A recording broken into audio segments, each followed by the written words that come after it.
United States of America, and to the republic for which it stands, one nation, under God, indivisible, with liberty and justice for all. Yeah, did you get lost? Same thing. This might be called. Junt, Here. Barsh, Wheeler, Swint, Here. Casmer, Here. Wallstead, Renner. Here. We have a forum. Next agenda item would be approved if tax to versus Loveland Elementary School. Good pack 4, sorry, let's say 3. You said 2. Oh. We got there though. Sorry, where did it?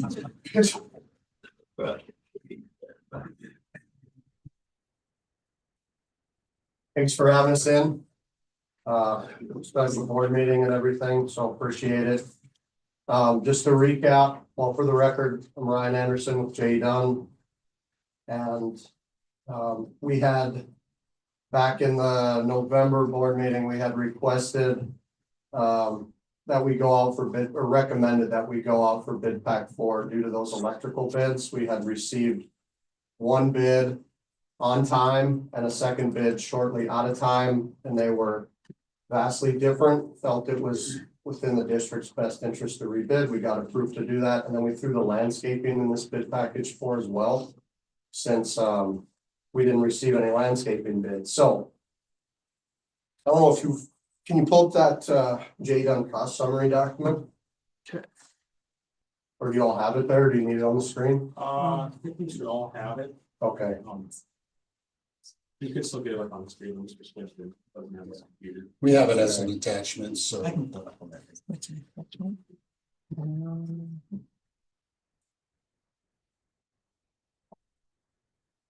you. Okay, so refresh on the format here. On the left-hand side is the package, the work package, or the description of work.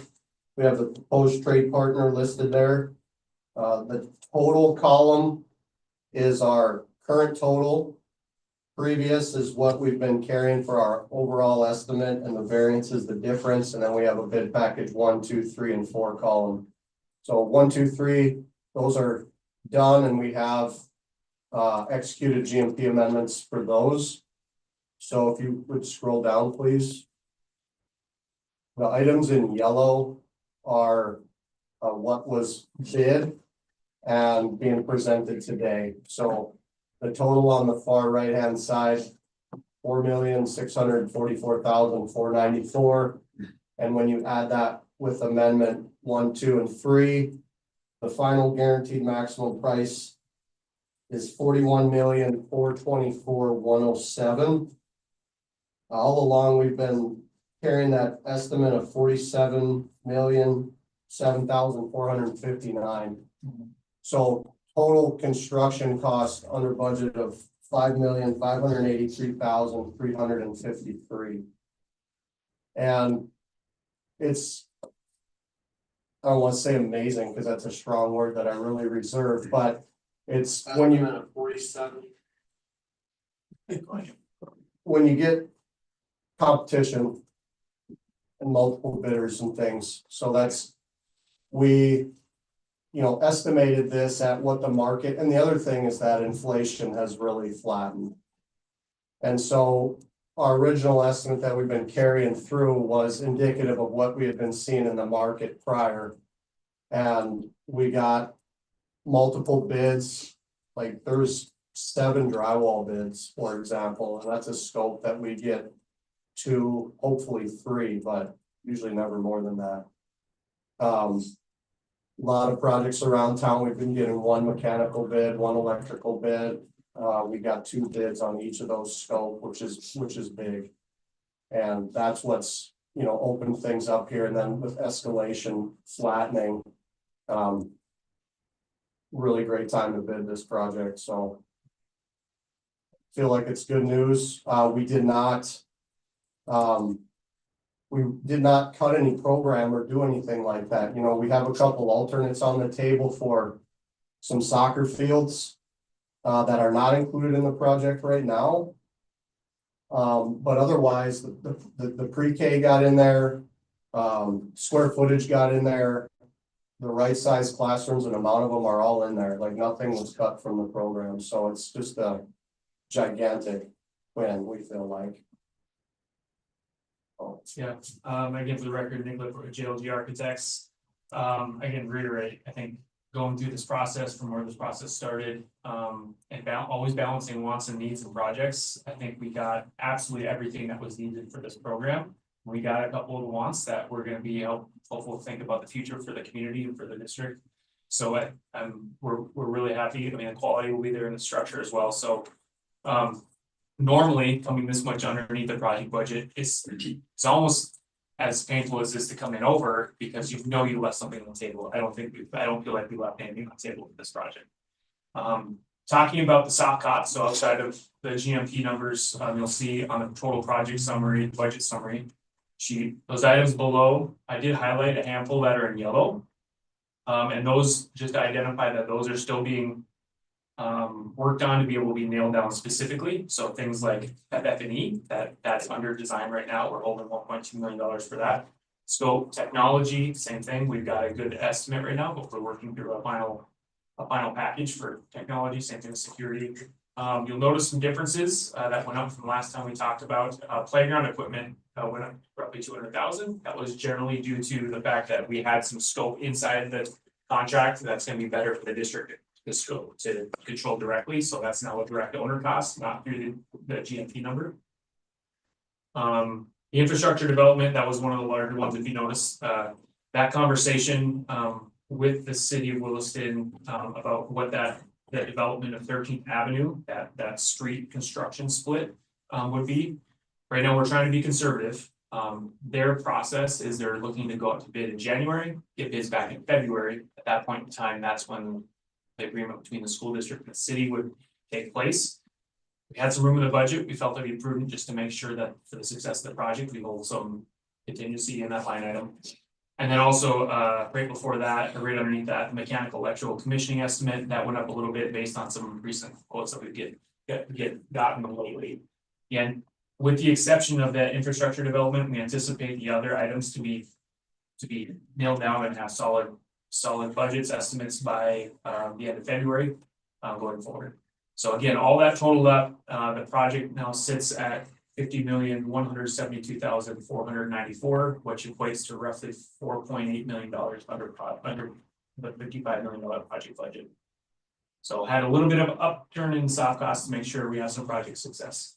I'll also point out owner contingency, we're still holding, even though the total construction costs came down a hair, we are still holding the 1.3 million that we had on the previous estimate, which equates to roughly 3% of the project costs. So it's a little bit above what's held in the GMP for a contingency, but again, to ensure the success of the project for unforeseens, which again, we're in the ground right now, so unforeseens are quickly diminishing, as well as issues in the drawings or coordination items within the process going forward. So, any questions? Board members, any questions? For purpose of the discussion, Mr. Chairman, I'll move to approve bid package 4 in the amount of $4,644,494. Okay, we have a motion, we have a second. I'll second that. Seconded. Discussion. Two questions, Mr. Chairman. My first one is related to the proposed trade partner on the electrical and the low voltage. Can you kind of share if you guys have any experience with those contractors previously on any projects? Yes, I can. So the electrical contractor, Magnum Electric, we recently completed the Heart of America Medical Center in Rugby with them. That was also a JLG project. It's the same superintendent that was over there that's actually over here at the elementary school. They did a bang up job, and he's very excited that they were the low bidder. I've completed some projects. They're based out of Farmwood. They have a satellite office in Dickinson as well. I've completed some projects with them around Dickinson. The Dunn County Courthouse expansion in Manning. Worked with them on that, as well as renovation of Berg Elementary for the school district down in Dickinson. And they did they also did South Park School Edition with us as well. Or no, I'm sorry, that was Ben's. So those three projects and a couple other small ones, but those are the three main projects that we've completed with them. Out here, we also worked with them on the arena in Jamestown. And they actually struggled on that one, but they had some different reasons for doing that and they've corrected those. So we have no, we, like we do with every contractor, we take a look at their financials and their safety record and their bonding capacity and all those things to qualify them from a financial perspective. And they've got a financial backstop and things like that. And we also look at their work in place schedule to see what work do they have committed already. And so, yeah, all that to say, we are totally comfortable. Including the fact that you guys vetted the number, making sure it is complete and accurate.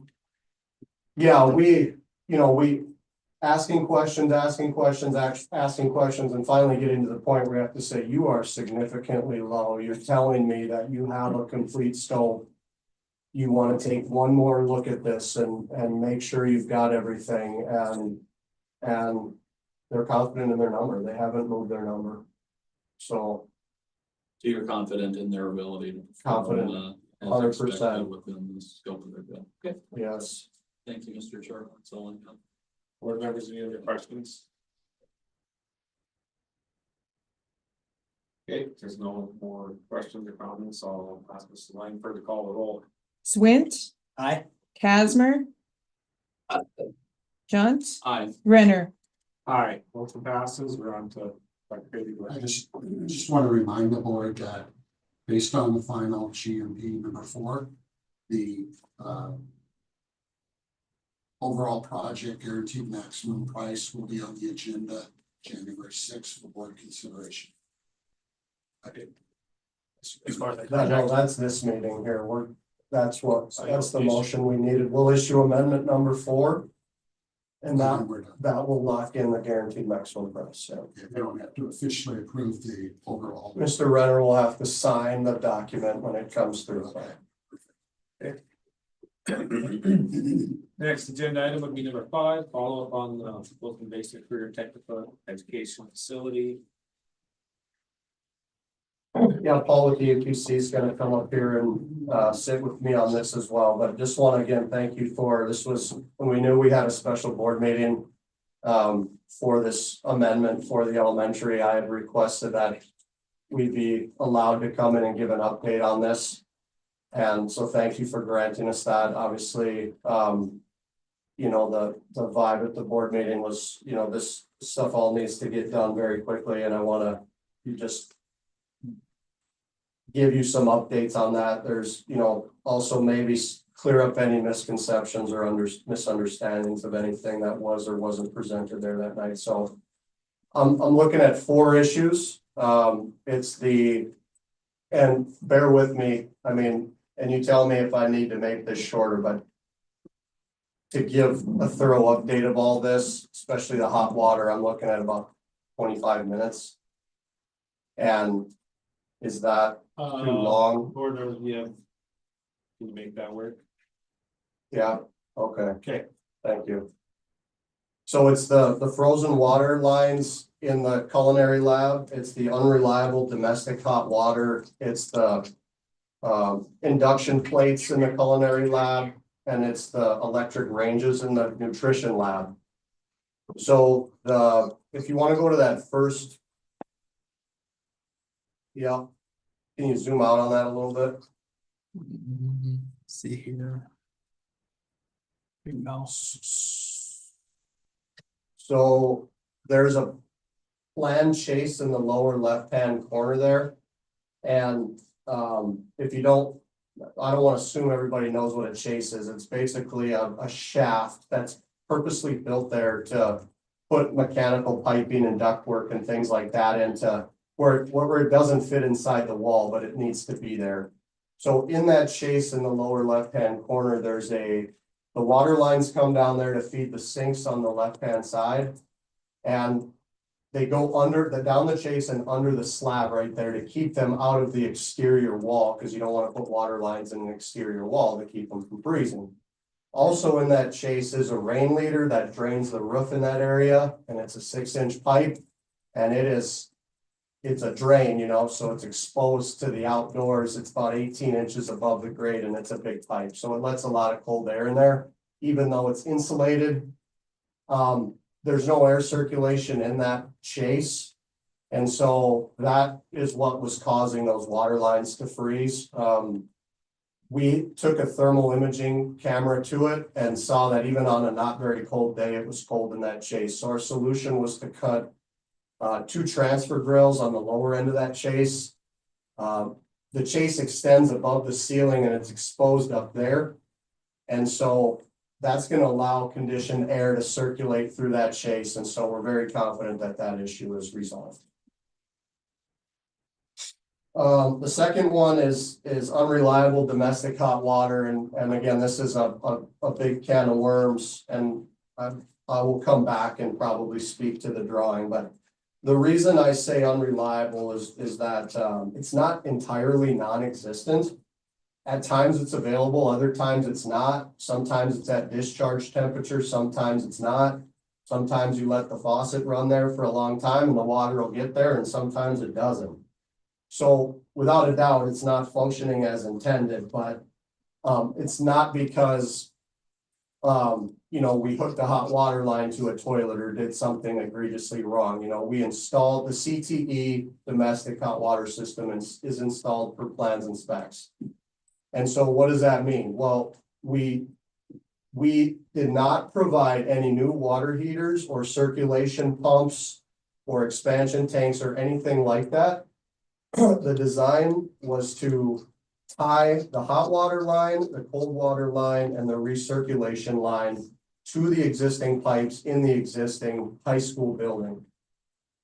And the original design for the high school had lines there that were extended to that area and capped for that specific purpose, be it a gymnasium addition or whatever it was. So that's what we did. We tied in the lines, and so we, since Kenzie told us that there was hot water issues, and there was something that was said at the board meeting last time that it was on the punch list. And so there was a punch list done by the engineer on July 15th, and it said the hot water wasn't working. And so when we were doing our check and verification of the hot water, and us and our mechanical contractor, it was working. So we said, okay, it's done. And we didn't think much else of it. The hot water's working. So while it was on the punch list, we didn't walk away knowing it wasn't working. And so we've got timeline that we can furnish and everything with emails and stuff, but Kenzie notified us, I think it was about September 6th or something, telling us that the hot water wasn't working. We went there probably about 15 times over the month of September trying to figure out what was doing this, and there was varying theories of what was within the CTE edition. The EAPC was helping us, giving us things to check. We checked everything, still not working. We ended up issuing an RFI on September 20th, and then, from there it was EAPC was working in the background, trying to look into the existing building to see what the issues were. So what we've discovered is that the reason that the CTE edition doesn't have reliable hot water, it's really a function of circulation issues or lack thereof within the existing high school. And there's a plethora of system issues within the existing high school. Some are maintenance and operational issues, some are design issues, and some are actually construction issues. So all of these issues are kind of creating the perfect storm where the system is not functioning properly. Therefore, the CTE is not functioning properly since it's All it is connected to the existing.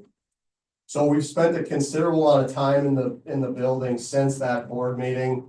And some of that was in place actually before the board meeting. EAPC's engineers were scheduled to be on site already the next day. And so they showed up on December 3rd, actually it was the 4th they came. It was gonna be the 3rd, something happened. They showed up on the 4th as planned. I was there, our field superintendent was there, people from our engineering services department were there. We had that thermal imaging gun, we had temperature probes, and we started going around trying to figure out what the root cause was. So first I'll touch on the operational issues. There's soap dispensers in the kitchen and in the mop sinks. And these dispensers are tied into the piping system and they inject cleaning solutions into the water as it's being dispensed from the fixtures. So it creates an open loop in the system and the staff was using those and not closing the valves. So that was causing hot water to mix and backfeed into the cold water. So that has been addressed. We went over that while we were there and did some training, I guess, if you want to call it that, and they are closing those valves now. So that issue's been addressed, but was part of the issue. There's a master mixing valve by the hot water heaters. So the hot water system from the original building is designed to deliver 110-degree water throughout the building. And at the dishwasher and the dishwashing sink, there's electric boosters that boost the hot water temperature at those locations to get the sanitation and stuff that you need. And so in order to achieve the 110-degree water, the hot water heaters are set at 138 degrees, and there's a mixing valve that mixes it with cold water in order to balance that and get the right discharge temperature to send 110-degree water out to the site. So what we found is that those mixing valves require periodic maintenance and cleaning, and it had not been done. Probably since the school had been turned over would be a safe assumption, and I don't know that for sure. But the mixing valve is scaled up, and so it has failed and locked into the open position. And so there again, that's another thing that's causing issues with the system functioning properly. That item has not been addressed yet, but we intend to work with the district to figure out what to do about that. Another operational issue is mixing valves at the lavatories. So a lavatory is a restroom sink essentially. And the original high school design called for individual mixing valves at each lavatory. So many of these mixing valves are past their useful life and they have failed. The seals and the gaskets in those mixing valves have worn out and they're causing hot and cold water to mix across each other. And so this is the reason why the toilets are flushing hot water, is because you have that valve mixing at those sinks in there. Somebody flushes the toilet, there's a large pressure drop on the cold water line, and the hot water rushes across and fills up the cold water line in its place, and now you're flushing hot water, which again is, you know, causing the system not to function the way it's supposed to. And it's, you know, stealing the hot water from other parts of the building. So the current discussion to solve this is to simply remove those valves. As we look at it, we're not really seeing what the purpose of them is, because we're not really discharging extremely hot water.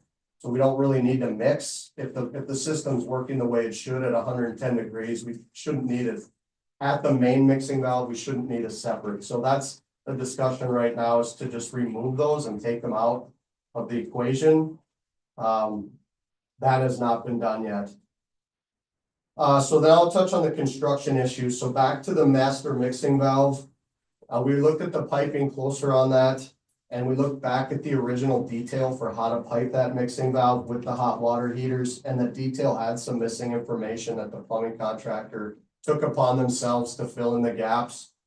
When we look back at the literature from the manufacturer, there's some things that should have and could have been done, and they didn't write an RFI and they didn't do it per the manufacturer's recommendations. And so that's another thing that's causing the system to not function properly, that has not been fixed yet, but will be fixed.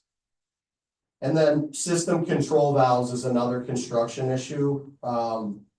The system for the original high school was designed to be manually balanced, meaning that there's manual ball valves shown throughout the recirculation loop. And they can be partially closed and choked down to direct water flow and pressure in higher areas of the system over to lower areas of the system and ensure consistent hot water circulating throughout the whole building. And during our investigation, we were unable to find one valve in particular that feeds the southern portion. And I'll show all these things on the map when we get there. And so our theory is that that valve either was not installed or it was installed and it got insulated over and left in the fully open position, but we can't find it. We saw where it was supposed to be and we went 20, 30 feet each way of it and we can't find it. So that is not allowing us to be able to choke down pressure and flow that's going to those south locker rooms where the hot water is flushing into the toilets. And so that's causing an issue. So that is one of the main issues we feel like. And we were scheduling to replace that or install that valve last night. And due to a miscommunication with the district, we were there and doing some work and there was a wrestling match. And so we got shut down. So we're rescheduling that for tomorrow night. So that valve will be installed tomorrow night. So then finally, there's two design issues I want to touch on with there. And going back to those system control valves, there's an area on the west side where there's a control valve that we feel is needed, but is not shown on the drawings, that is going to help us balance the system. And so we believe it should be there. And so we want to install that valve. And so we were there last night to do that, but we got shut down with that. And then the final issue that I would call a design issue is just the whole recirculation loop for the whole facility itself. At the end of the day, all these issues are compiling to limit the hot water that's circulating throughout the building, but also to the CTE. And as I mentioned before, all we did was tie in. And so the CTE design team assumed everything was working properly in the existing school, and they didn't have any owner feedback indicating any differently. And so at the end of the day, that was the assumption that we hung our hat on, that is really our Achilles heel with this issue. And so we know that the simple solution is to just add another circulation pump. And so that is something that we were also there last night to install. We actually have installed the pump and we do have the pump wired and we were draining the system. And essentially what we're going to do is, instead of one 7-gallon per minute pump circulating the entire facility, and I'll show you this on the drawing, we're adding a second pump and we're creating it into an east and a west to just improve that overall circulation and get this hot water out to these areas where these different piping issues and mixing valves and things are starving the hot water going out to these other areas. Essentially, water in thermodynamics is going to travel to the path of least resistance. So it's not going to go out to the far reaches of the CTE when all it has to do is go over here to this locker room where it's pressure dropping and mixing across these lavatories. It's just not going to get there, but we're going to force it there with an additional circulation pump. So Jay Dunn hand delivered that pump from Minneapolis on Monday, drove it out here, and we were going to install it last night, but that we are quite confident that is going to get hot water to our CTE come Friday morning. And we're going to continue to work through these other issues to balance and make the system more efficient inside the existing inside the existing high school. But you know, the ownership group never said anything, because you're getting hot water at the showers and you're getting hot water at the kitchen with the booster pump. So all these other things, just nobody really knew they were going on until we did this deep dive. So that was a lot. And I just hope you see that it's not like an entirely black and white issue, and that we are working to help you solve this. And we're anxious to implement these changes and report back. So that's the most complicated of the issues. And so I'm going to speed it up here and hit on the last two items, which is the electrical for the conduction plates. So this is a very black and white issue from Jay Dunn's perspective and our trade partner's perspective. The electrical drawing showed 3 circuits and 6 core drops in that space, and that's what we installed. And there's no note or anything saying we had to do 24 1800 watt plates. So there was no way of knowing that that was needed from our perspective. And so we installed what was on the drawings. And so I say that because I just want to be clear with you guys that the district did not pay for something that they did not get. It wasn't on the drawing, so it wasn't bid and contracted, which is why it wasn't installed. So when Kenzie notified us that this was desired, we informed her as to what was provided on the drawings. And we notified the design team, and the design team issued a proposal request on November 1st. We received the pricing on November 20th, and we reviewed it and sent it to EAPC on the 25th of November. So 24 1800 watt hot plates requires a lot of electricity. And so the initial proposal showed us running feeders back to the main distribution panel in the existing high school, which to run a feeder overhead through an existing ceiling, through a congested corridor is very expensive and very time consuming. So we sent that pricing in, and EAPC then took a look at it. So upon review of that, they determined that they would be able to feed, sub-feed a new panel in that space through the panels that are already in there. So the revised proposal request design documents were received on December 3rd last week, and pricing was expedited and received on Thursday, December 5th. The pricing was much more favorable, like 45 grand versus 100 grand. And so J.E. Dunn has immediately authorized the electrician to proceed, and the parts have been ordered. Some will be received next week, but the panel itself will not be received till the 1st or 2nd week of January. Our plan is to start working evenings. Actually scratch that, we can't get in there now till the 20th. We were gonna try to work some evenings next week, but our plan now is to, at Christmas break, we're gonna get in there and complete it. Basically, all the overhead piping and everything out in the culinary lab, and then we'll just be down to that panel, which will be isolated to the pantry. So it's a lot of work. It's over 200 hours of electrical labor, and so the fact that we're gonna have Christmas break to be able to do this is actually good, because it would have caused a very large disturbance. I mean, it's 200 hours, so that's 2 weeks for 2 electricians at 50-hour weeks. So it's a lot of work. But that's where we're at with that one. So, and then the final issue is the electric ranges and nutrition 165. So we also feel that this is a black and white issue, probably a little less than number 3, but the drawings show relocating 5 existing ranges from the existing 5 ranges and 1 ADA range, accessible range from the existing from into the new lab, and the drawings also showed providing GFCI breakers for those ovens. So GFCI breakers are a relatively new part of the code, and industry-wide there has been issues with equipment being non-compatible with GFCI breakers, especially equipment that's been manufactured prior to the code change. So as manufacturers have reacted to the code change, it's becoming less frequent, but it is still out there. And so the way a GFCI breaker works is, in this case, you have 240 volts coming in on 2 conductors, and it should be evenly split, 120 volts on one conductor, 120 volts on the other conductor. And so when a GFCI breaker is not involved, an oven manufacturer is going to steal some voltage off one of those legs to control the timer and the clock and whatever, without having a separate control transformer in that oven. So it causes an unbalance on those legs, and that trips the GFCI. So what oven manufacturers are doing now is they have to make sure that they're balancing the load. And so it's let's just say that EAPC, and this is something our electrician didn't run across either, but it's such a frequent issue nowadays that the state electrical board has issued a form that if your equipment is not compatible with GFCI breakers, they might issue you a variance. So our electricians found that out, but they've spent a lot of time in there trying to figure out why this was happening and what was going on. And so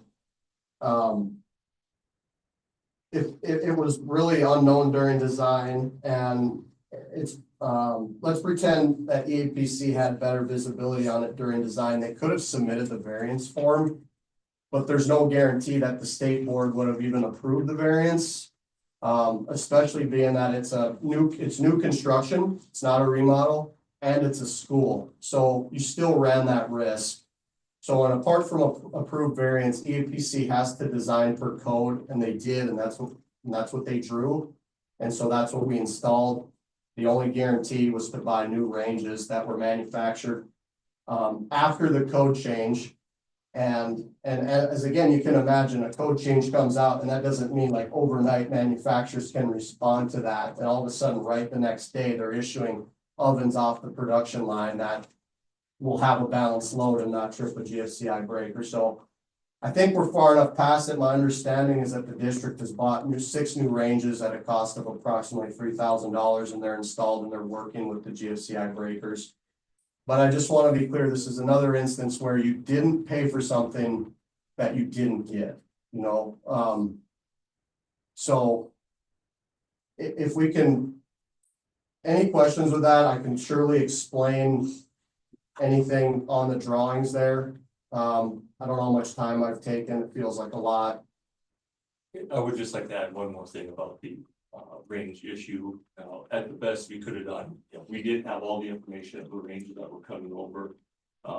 Looking at them, I don't know if we could have told you one way or the other, but these would work or not work. So like Ryan said, we resigned it per code. And that was really all that we could do at that time.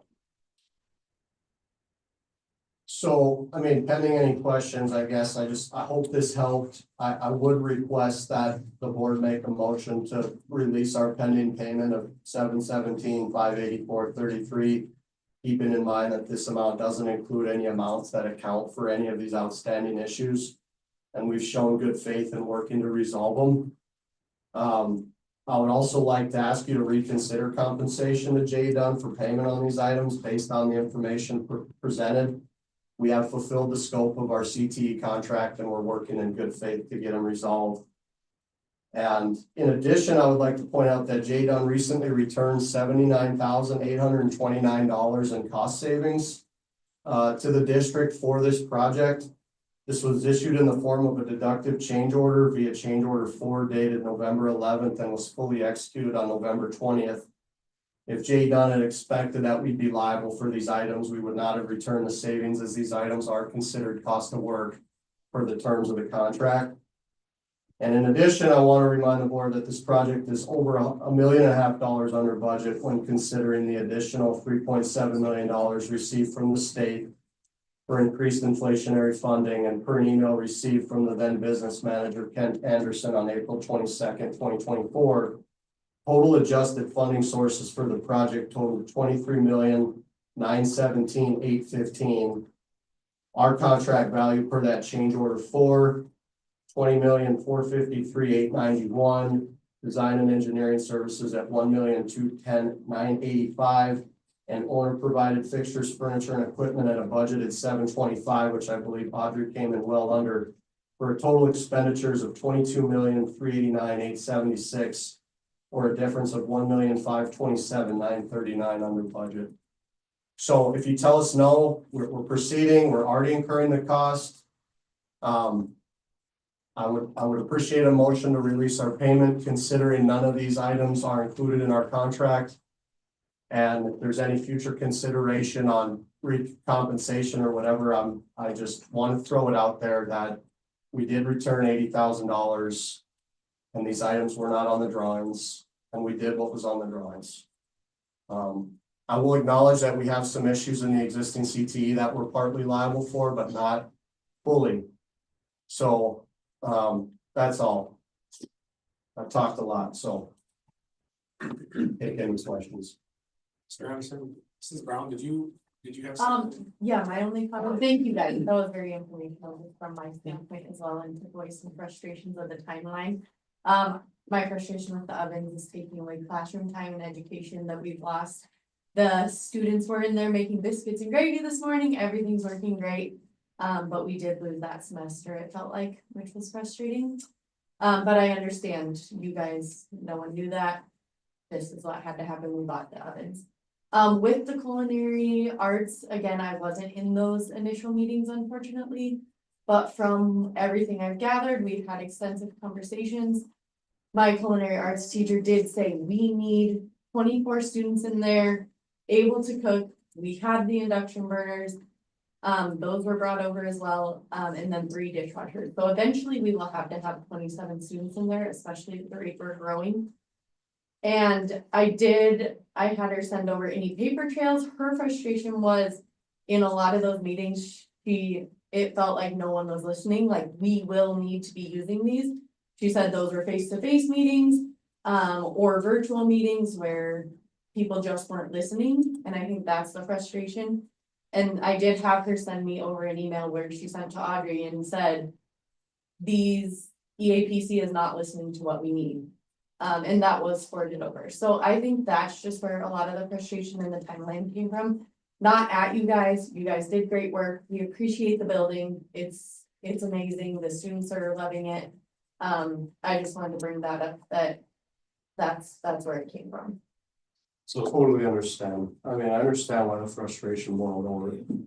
The reason I was so worried here is we weren't able to be at the last one, didn't know what was happening, and you know, it's not super black and white on some of it. So as you do, take a lot of pride in what I do, and the district has all kinds of things they need to worry about, and I feel like construction should not be one of them. I really pride ourselves in being a company and organization that can take that off of you so you don't have to deal with this stuff. So I take it, I hope you can see I take it very seriously, and but at the same time, I understand the frustration. So.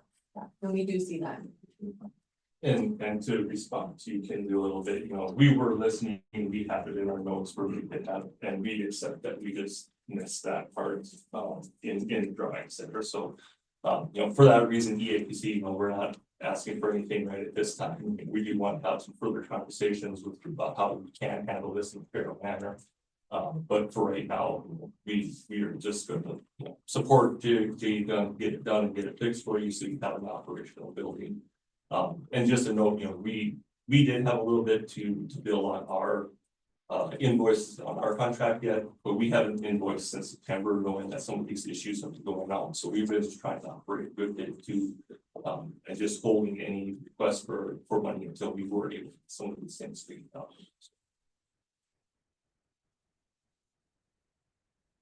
Okay. You're done.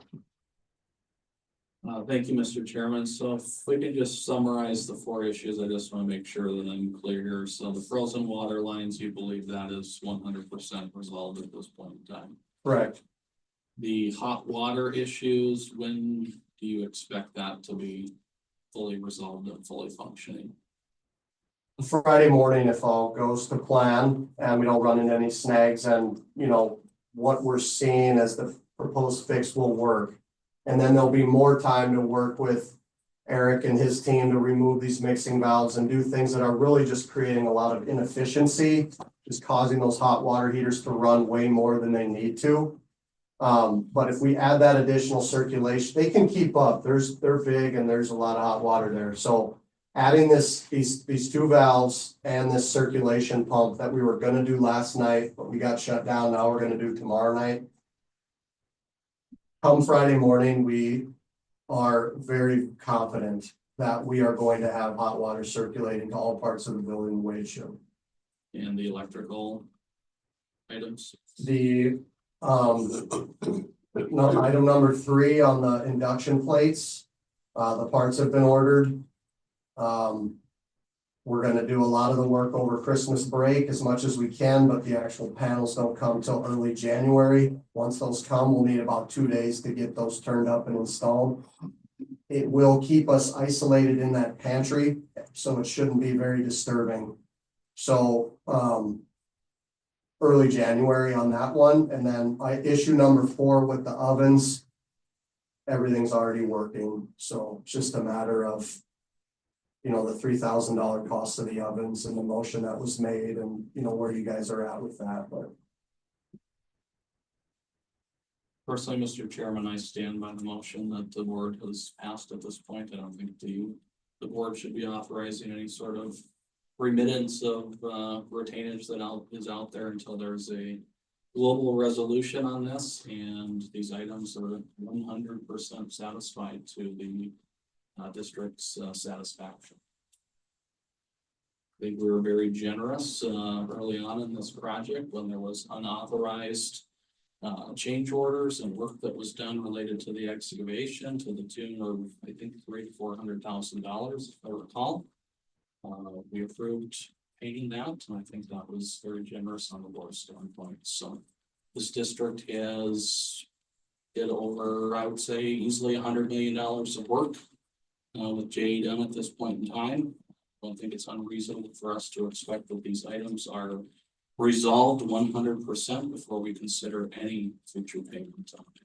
It's listed on the retainer. Okay, thank you. Anyone else? Well, I'd just like to touch on a couple of things really quick. The water issues with the hot water. To their point, mixing valves, as they're set at the labs, point of use are not required if the facility is on a full mixing valve, which from the description, the facility has its own mixing valve, so the point of use one should not have been installed. So that would be an error by the contractor for installing those and not identifying those. What your sub, whoever built that facility should have been able to identify that. That would have saved us a lot of money, because those are not cheap mixing valves, those little guys that go under sinks. And those do regularly fail. You're lucky if you can get a year to two out of use with hard water, which we have. So I think we do have to identify that if there are maintenance issues within the high school itself that has caused some of the hot water issues, those are items that we as a school district should be paying. And I believe that those should be tracked and monitored so that we know what time was put into those. So that'll at least identify those mixing valves for the whole facility are not cheap. If you can rebuild it and it works, good for us. If it does not work, it's going to be a replacement. And those replacements are not cheap. So I definitely think we should monitor any time that JE done or their subs put into that, and that should be a compensatable item because it is related to our facility that is currently operational. I'll speak to that. My team will do that work. Your team will do that work. Our team will do that work on all those existing units in the high school. And I have been working with Daniel back here, their mechanical engineer, to make that process get going. And EAPC's making recommendations as well. So my team will do in-house work. Yeah, so I just want to make sure that we do identify that if that's maintenance issues and then I would get that on a schedule too. Yep. That mixing valve should be rebuilt, cleaned, serviced regularly. Our hope is to just eliminate them. I'm talking about the main The facility. main one will be, Yeah. yes, now. Yeah. The issue, once again, with the electrical plates, that one's a frustrating one. It's frustrating for us. And I think the fact that it was identified that those conversations occurred, that in no way is a cost sharing issue with the district. That's a design flaw by the designer. And that should be taken on by them, the cost to fix what we requested. I do believe that JE Dunn has done their part to give us what we expected in the project, but I'm not willing at this time with 3 board members not here to make any type of motion that would open up spending money until the other board members have a chance to have input. So I would request that we have a discussion to get updates at the next regularly scheduled board meeting so that we can see where we are with the hot water, with the electrical, and moving on to getting people paid. Yeah, I didn't think I guess I didn't know that we were gonna be asked this question today, so I don't think we could even make a decision here today if we wanted to. I thought this was just a informational thing only, so I think the plan would be to bring it back at the January meeting. January 6th. January 6th with an update in the board can be the decision then. So if there's no more questions on this, we'll move on to the next agenda item. Thank you. Thank you. Okay, so number 6 is authorize the board president to sign the closed land transfer documents for Granite Peak property pending final approval, final District 7 solicitor approval. So we were hoping to have the documents. We were ready for this. They were not done. We decided to leave it on here in case the board just wanted me to sign them after our attorney, Corian was done with them.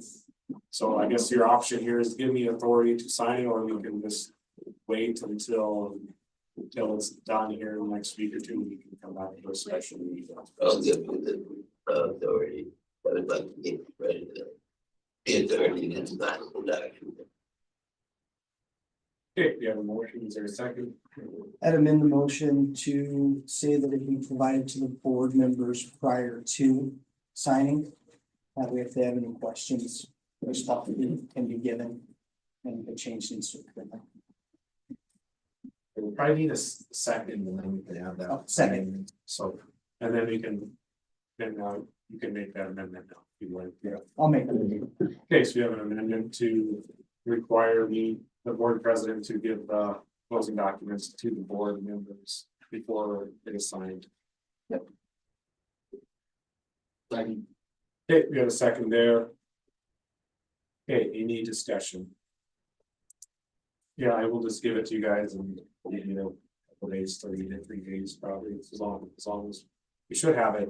How, I guess, when are we expecting to have it? Well, I was expecting to have it Obviously possibly on today, Friday. yeah.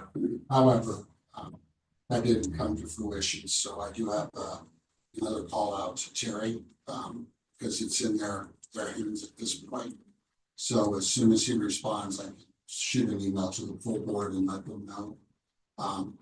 Corey Elmer obviously will need to review those before sending them for you to get to the rest of the board. So what I do know is that they're very anxious to get this done prior to the end of this year, so I would assume within the next week. I guess my point is I just want to give the board members enough time to read them, so. So I'll call the roll on the amendment if there's no discussion. Casmer. Junt, Aye. Swint, Aye. Renner, Aye. Okay, now on to the full motion, call the roll. Junt, Aye. Swint, Aye. Casmer, Renner. Aye. Passes, we have a motion to adjourn, So move. second, all those in favor say aye. Aye. All the same sign, we are adjourned. At 12:56.